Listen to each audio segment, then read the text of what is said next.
Hello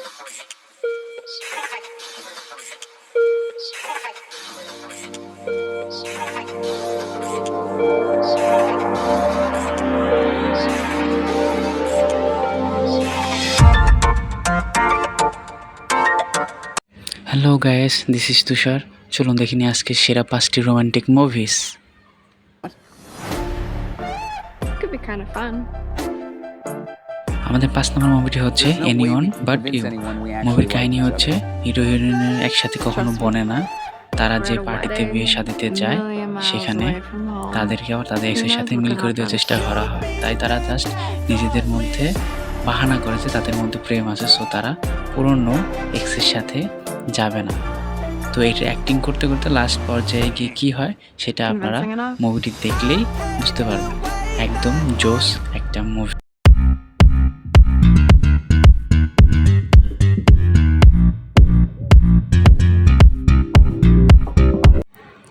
আমাদের চতুর্থ মুভিটি হচ্ছে দ্য আইডিয়া অফ ইউ। মুভির কাহিনী হচ্ছে একটি বয়স্ক নারী এবং ইয়াং ছেলের সাথে সম্পর্কে কীভাবে জড়িয়ে পড়ে এবং সেটা সমাজ কীভাবে নেয় সেই জিনিসটা খুব ভালোভাবে উপস্থাপন করেছেন। কিন্তু মুভিটা দেখলে আপনি বুঝতে পারবেন মুভিটা অনেক হার্ট টাচিং এবং একদম জোস একটা রোমান্টিক মুভি। আশা করি সবাই এনজয় করবেন। এটা একদম পারফেক্ট একটা মুভি যদি একাকী সময় কাটাতে চান, সেই জন্য এটা পারফেক্ট একটা মুভি। এখানে নায়িকার মেয়েও নায়কের অনেক বড় ভক্ত, কারণ নায়ক হচ্ছে একজন পপস্টার।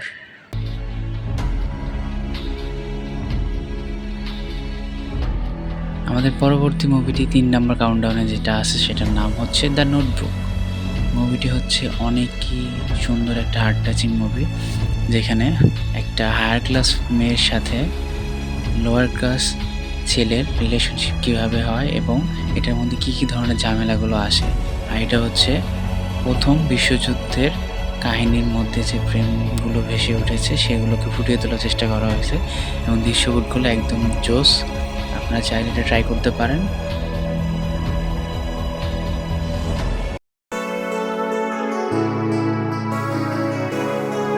আমাদের সেকেন্ড পজিশনে যে মুভিটি রয়েছে সেই মুভিটির নাম হচ্ছে 50 ফার্স্ট ডেটস। মুভিটির নামটাও যেমন কাহিনীটা ঠিক তেমনি। এখানে দুটো ছেলে মেয়ের মধ্যে রিলেশনশিপ হয়, কিন্তু মেন প্রবলেমটা হচ্ছে ছেলেটা নর্মাল হলেও মেয়েটা নর্মাল না। প্রতিদিন সকালে ঘুম থেকে উঠে তার মেমোরি লস হয়ে যায়। এটাই হচ্ছে মেন প্রবলেম, সে কাউকে মনে রাখতে পারে না। তারপরও ছেলেটি কীভাবে তার সাথে থাকে কি থাকে না সেটা আপনি দেখতে পারবেন এবং মুভিটি আশা করি এনজয় করবেন, কারণ এর সাথে কমেডি সহ লাভ স্টোরিগুলো দেওয়া আছে।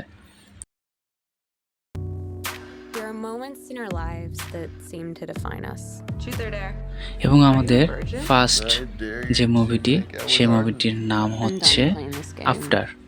এটা ইয়াং জেনারেশনের জন্য একদমই পারফেক্ট একটা মুভি। এটার মধ্যে ইমোশন, লাভ, রোম্যান্স থেকে শুরু করে জেলাসিনেসটা পর্যন্ত পাবেন। এবং মুভিটা হচ্ছে নায়িকা আরেকজনের গার্লফ্রেন্ড থাকে, বাট নায়কের মধ্যে কিছু একটা পায় যেটাতে সে আকৃষ্ট হয় এবং তার প্রেমে পড়ে যায়। বাট নায়কের অনেক বেটার পজিশন থাকলেও তার একটা মেন্টালি সমস্যা থাকে এবং সেটা কী হয় সেটা আপনার মুভিটি দেখলেই বুঝতে পারবেন।